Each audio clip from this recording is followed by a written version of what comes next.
I'm very pleased to welcome you on the conversation on the way to COP26, Glasgow, UK. And I'm very pleased to welcome my dear friends, Jessica Espinoza, 2X Challenge Chair and the Vice President of DEJ. She will explain you later on what it is. And my dear sister, from my other mother, really, Fleur Newman, from the bottom of my heart, many thanks for joining us in this conversation.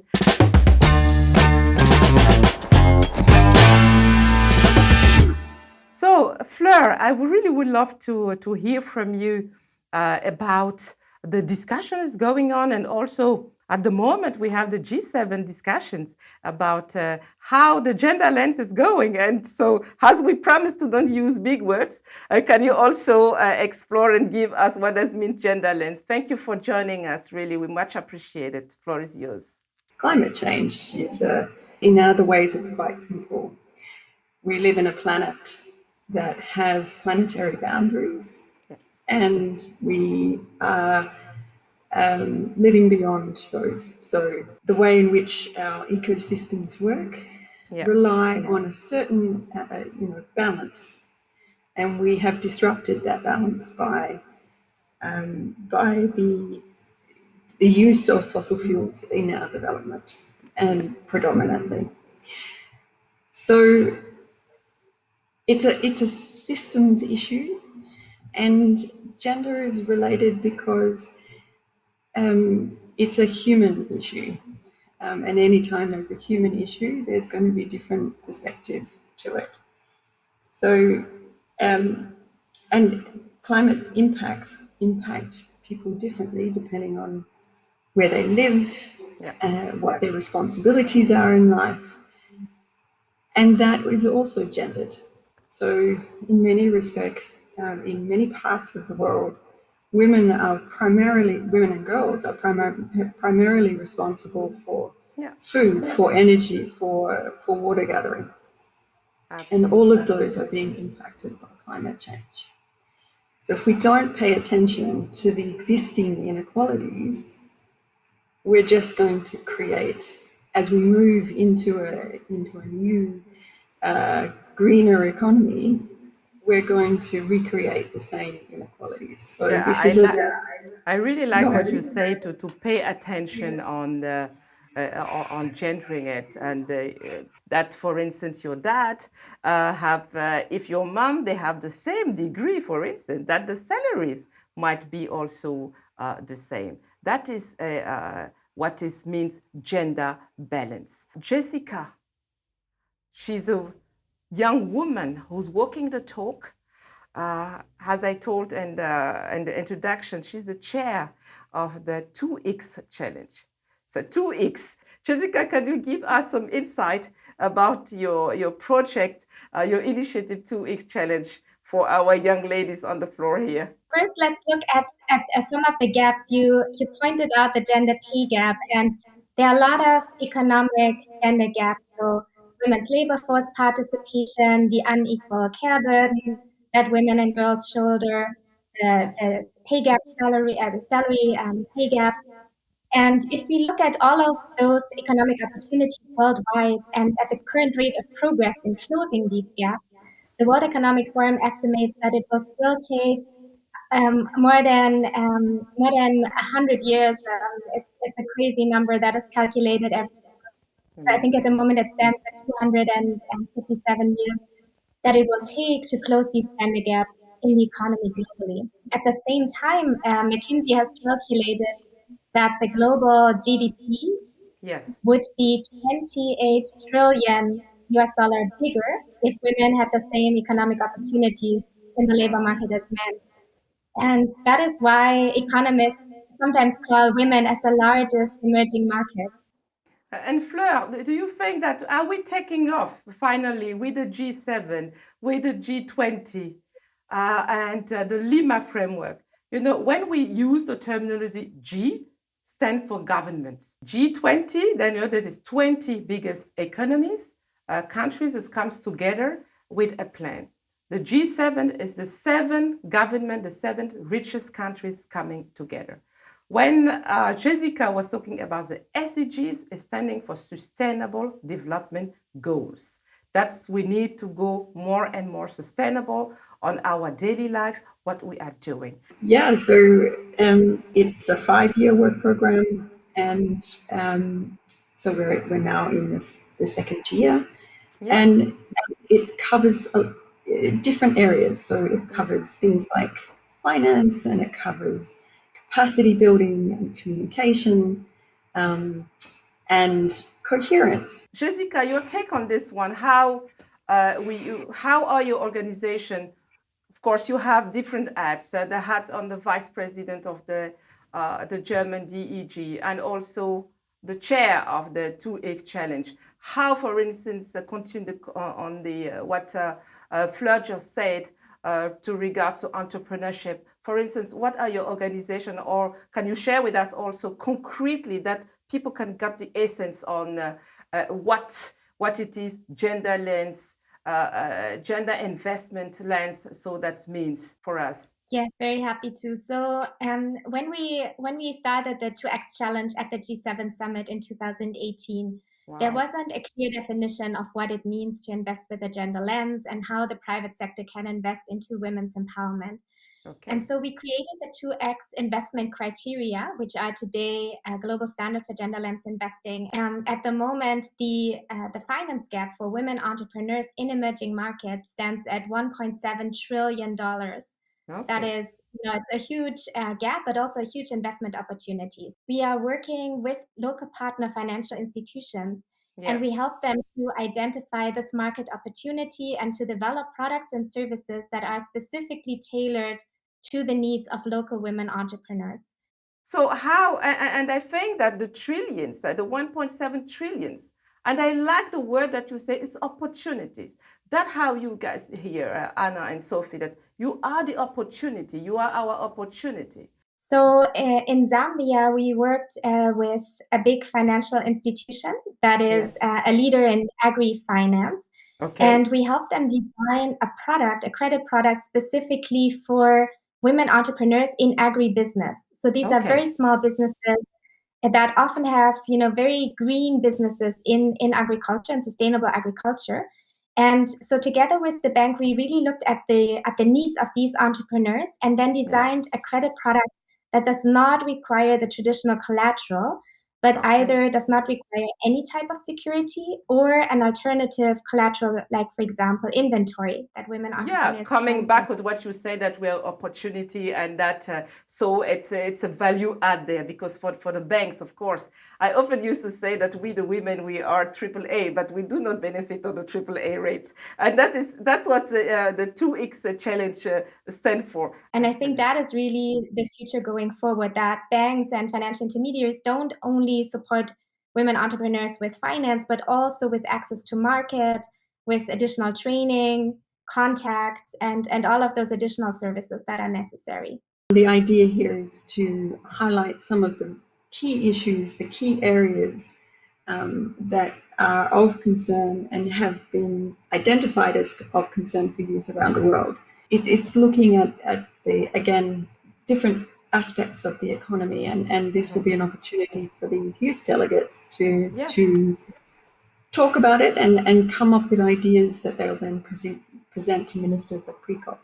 Importantly, we're now also adding a climate lens, so really showing opportunities at the nexus of gender and climate finance, because we believe that every single investment deal should have a climate and a gender lens. And there's a big business case, as I mentioned, and there's also a very strong. And do you have any criteria about that you may share with us, that for the young ladies who's preparing their business plan?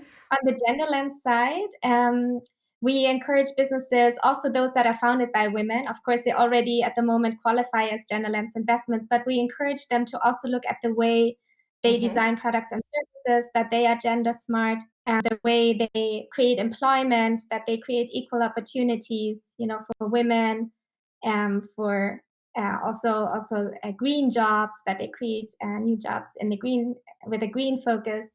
And in terms of climate, it depends a little bit on the business, but contributing to our target of net zero economies, innovating. I think there's a lot of room in all of the economic sectors to really drive innovation. And that is something that we especially see from youth entrepreneurs. So I think there is a great opportunity for girls like Anna and Sophie to get involved. Yeah. So Anna and Sophie, you listened to Fleur and Jessica. What is your thought about it? Can you give us your feedback? Well, I think it's very good that this action is being taken. Personally, I don't know very much about the action that is being taken, so it's very interesting to hear that all of these amazing people, they're doing these kinds of things to help us in the future. Absolutely. Yeah, it's nice to know that they're thinking about us too. Yes. Yeah. And it's like such a big conference that you're not like being forgotten or something. Exactly. So let's say in 3 years or 4 years from now. So with what you just listened from Fleur and Jessica, what would be the impact for you?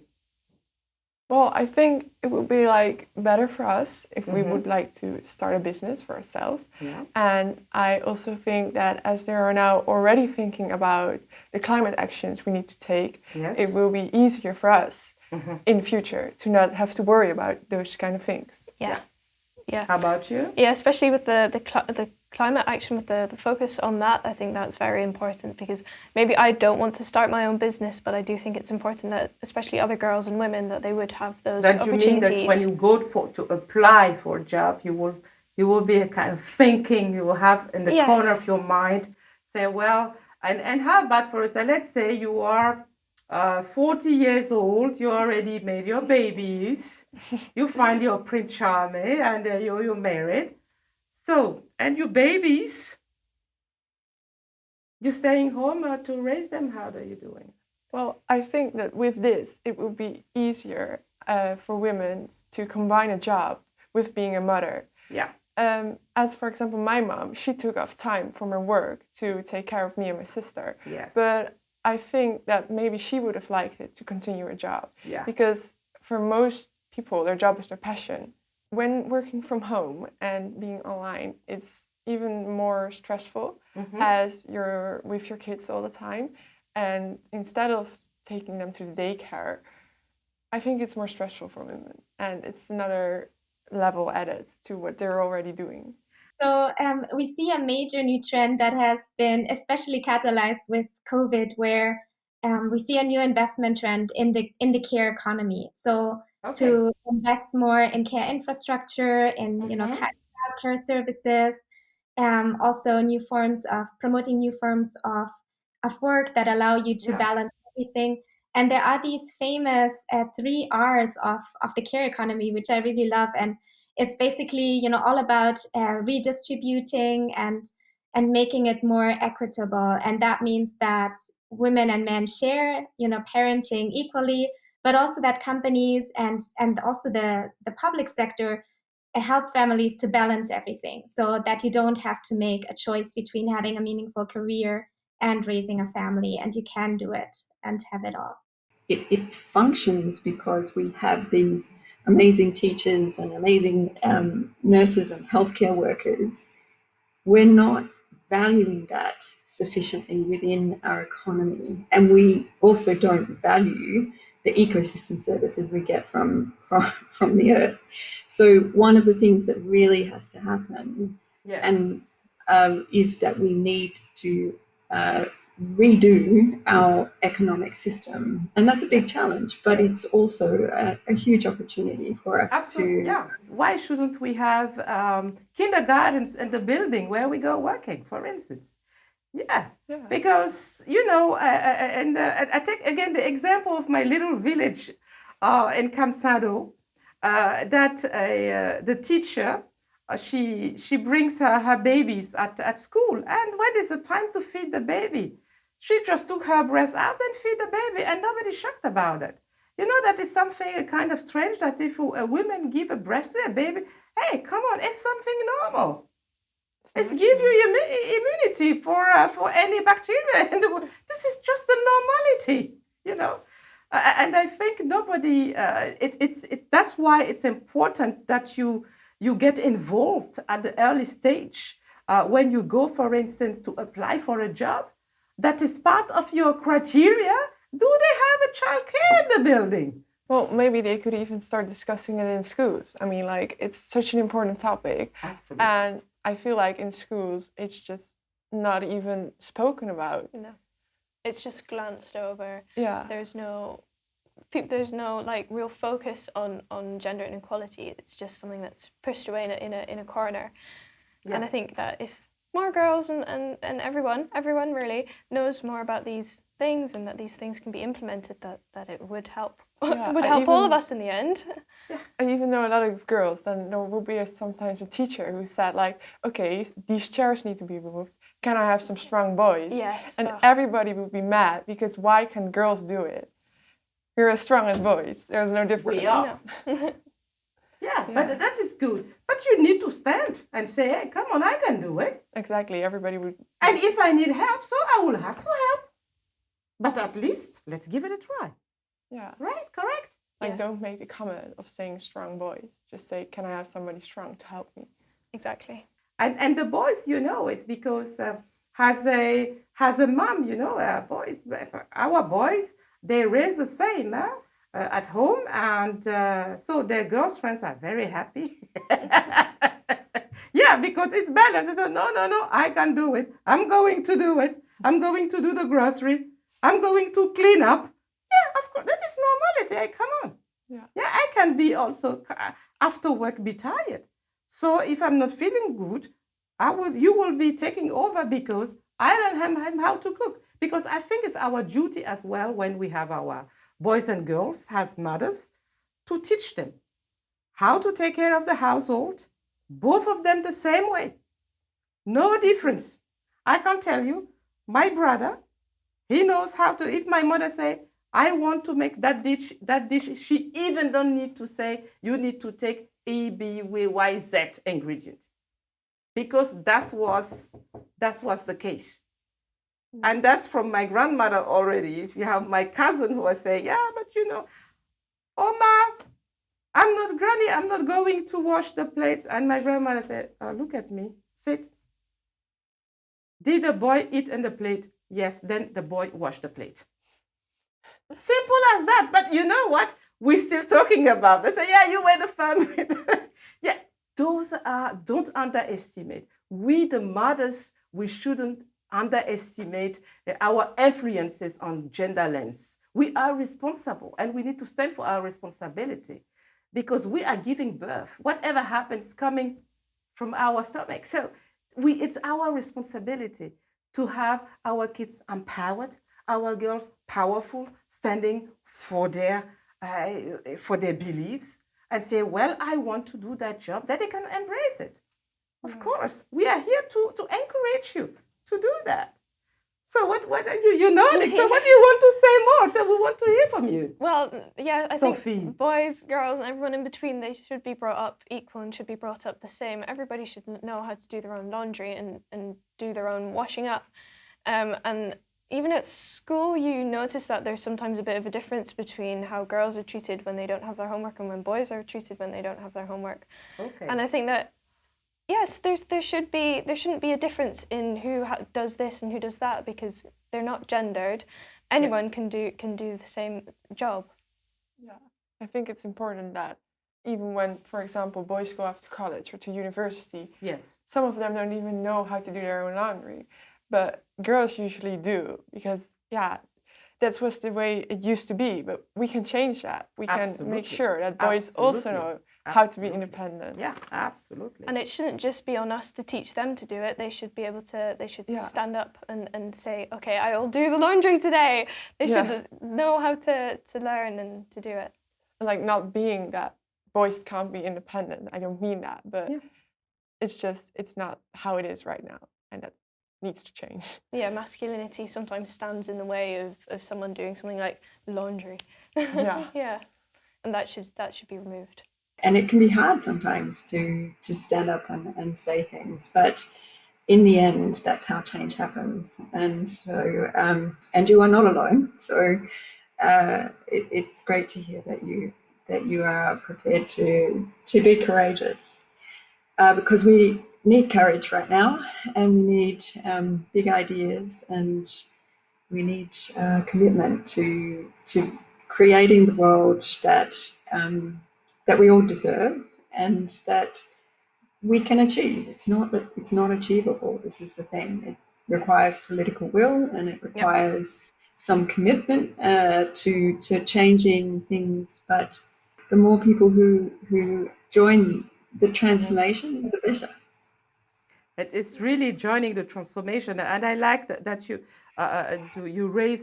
push on the button circular economy. So I was wondering how for Jessica to close on this one, how can we monetize, for instance, the path that the women they are contributing on mitigating, reducing the emissions of CO2, as we are lowering the pressure on the resource, on materials. Women's unpaid labor has been so undervalued, and it's not only the unpaid care work, but it's also, I mean, women have contributed so much work to their communities, to environmental protection, and there are ways to monetize this. And I think we should start, to really make this part of the way we measure economic success, the way we value and also monetarily value work that is generated in our economy. So yeah, I would love to work with you on this. Sounds like an exciting project. Yes, absolutely. Meeting schedule out there. Thank you so much. Your tech ladies. What do you want to how your closing words? Well, I think that we now are realizing that how it is now is wrong, and how it went in the past is wrong.